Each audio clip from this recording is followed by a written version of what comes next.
Hello, everyone. Uh, I'm sure all of you are doing great. Friends, today I'm going to share my thoughts, my understanding, and my learning about hearing and listening. Many a times, what happens is we think we are listening, but actually we are only hearing.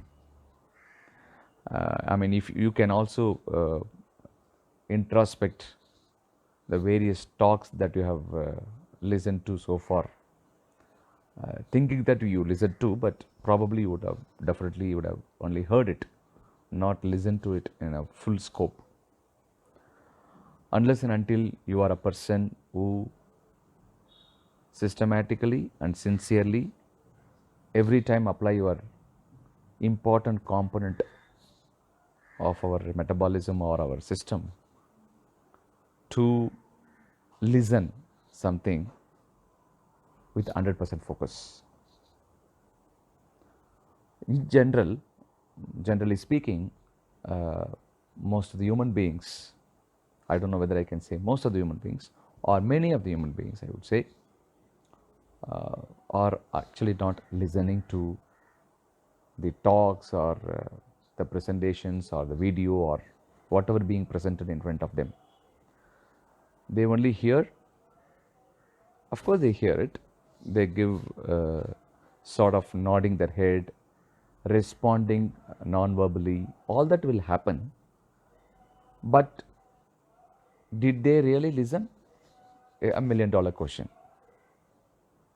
If we would have listened to some of the wisdom that has been shared by various people in the past, I don't think this world is uh, be like this. Probably would have been a different world altogether. I don't demean or delimit anybody or any human endeavors, human efforts. Probably somebody can say we have actually evolved in a different spectrum of life, different dimensions of life from time immemorial, as we say. True, agreed. But when it comes to human interactions, when it comes to relationships between two human beings in a home or two set of human beings in different areas, states, countries, all over the globe, I don't think human beings we have evolved collectively as an entity and achieved the benchmark of yes, people are actively, empathetically be able to listen to one another. I don't think we have achieved, that straight off the evolution. Why am I say so? Because most of our interactions in the social media are most of the time I think we are all connected through social media, social handles, digital channels like this. Every single day we have a smartphone, so smartphone is connecting to many of our friends, relatives, professional circle, clients, everywhere. So a lot of things we post to one another and then we read and then we skip and then we move on. What happens is every single thought from another person, from one person to another person, cannot be just like that taken as just a word. It is not just a word. It is a the behind that word there was a thought, there was some situation, some experience, all collectively brought together as a single word when the person posts something to somebody. Many a times those words people utter or post or share, what I would call it as verbal diarrhea. So we keep on, using words, vocabulary, and put forth all our ideas just like that, without any serious consideration in terms of thinking, introspecting. Should I post this? If I post this, what the other person would think? how people will look at it. It is like, a receiver's point of view, not sender's point of view. Most of the time, the hearing, listening subject, what I learned from experts in the last so many years in my learning curve is about when you do something, when you write something, when you post something, when you speak something, look at it from the receiver's point of view, receiver's side. For example, if I am talking this to my friends, my listeners, my well-wishers, people who are listening to all this, I should always have a sort of a parameter, in my mind and heart, that when you listen, I'm able to now even see the faces. There are so many faces whom I know they are listening to this, or they give feedback to me privately on my WhatsApp and all that, all my podcasts in the past. So they look at, and then I have to look at their way of understanding of my content. To that extent, if I am able to connect with you, if I'm able to share empathetically, I'm sure you will love it. The day when I don't properly connect with you and empathetically share, I don't think you will anyway appreciate. Probably you might have even not appreciated many of my podcasts if my presentation was not up to the mark to meet up your expectations. I don't know about it. In fact, you have to tell me, to be very frank. So this topic of hearing and listening is a very serious, a deep subject. When I attended listening skills workshop about 10 years ago, there's a person called Liz Kingsnorth from Scotland. She's a senior person, professional, and she's a co-meditator with us. She took us a class, 2-day class about listening skills. She beautifully narrated 5 types of listening. There are 5 levels of listening all of us undergo. Each one of us, use one of the levels, or sometimes the same person uses different levels in different situations and scenarios, because we can't be all the time have only one level of listening. Ideally, it is actually one level of highest level of listening is must in our endeavor in our life to be able to really have good relationship and connect with people and so on. I just thought of sharing those 5 levels to my listeners. First one is about selective listening. There are people who are selective listeners. They choose, suppose I talk and you listen, and you only choose few things from my talk and only selectively listen to that. Otherwise, you skip, or you put 1.5x or 2x speed, you move on. You just want to grasp what this guy is talking about. So, selective listeners.